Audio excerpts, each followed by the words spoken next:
Red Orchestra Rising Storm is a game that I like. Imagine Battlefield 1942, but with more polish and even better bot support, and you're about there.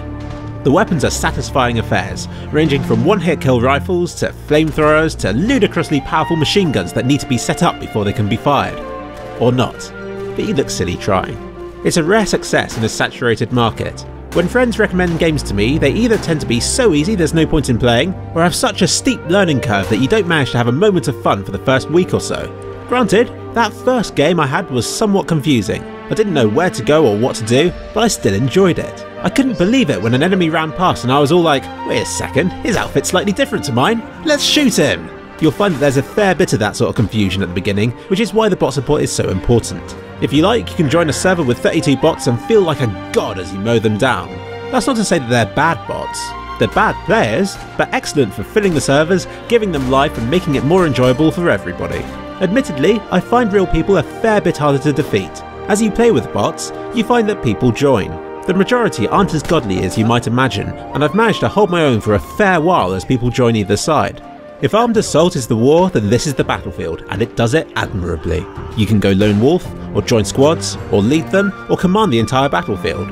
Whatever you do, you feel valued, and it leads to some thoroughly enjoyable and memorable situations, like holding onto a checkpoint for as long as possible as it gradually gets overrun, spraying wildly with a flamethrower as you try to take out as many of the enemies with you before the screen turns black, or creeping through the undergrowth behind enemy lines for 5 minutes, only for it to pay off as you're able to lob a grenade into an enemy bunker. And yet, for every success there has to be an equal failure.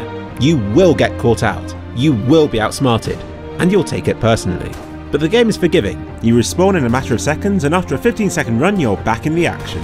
If I die in CSGO, I rage. If I lose in a single player game, then I stomp off in a huff. In this game, I formulate what I'll do with my next life in my head, then set out to fail it in the most spectacular fashion possible. Part of the game's appeal is how seriously it takes itself, making Rambo, Bonsai and suicidal moments all the funnier. It's marvellously balanced, and I often find that the losing team is rewarded with the most memories. There are many similarities between this and Armed Assault, but this makes war far more manageable, less time consuming and a lot more fun. I've played for a number of hours and still don't feel as though I know the game too well. I leave important leadership roles to people who know what they're doing, haven't been in a tank yet, and couldn't distinguish between a lot of the weapons on offer.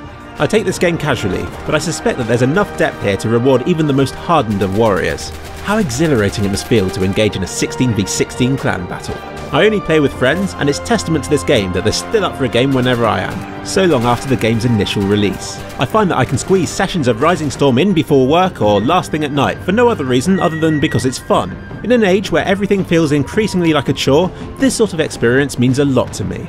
I'm slowly learning the battlefields and doubt that I'll ever master the strategies, but I'll have fun mucking them up time after time. That's right, I play this game casually. I'm a real noob. I make huge blunders, accidentally team kill, can't tell the difference between this and the vanilla Red Orchestra 2, and consider jumping off cliffs a viable tactic. But not since Grand Theft Auto has being bad at a game been so appealing. Rising Storm is a game that I ignored for too long. If you're a fan of Battlefield, Call of Duty, CSGO, Armed Assault, Hitler, World War II, or computer games in general, I urge you to give this game a go. If not, wait until it's on sale and still try it out. The true appeal is from the memories that you create from playing. Per minute, it's one of the most thrilling and action-packed experiences out there. It's a real gem and deserves all the praise it can get. I still occasionally stop in the heat of battle, look down at myself and wonder why the hell they let me loose with a weapon in the first place. That's got to be the biggest joke of them all. Whoa! Cheers, man. Thanks. I'll bonsai him. Oh no!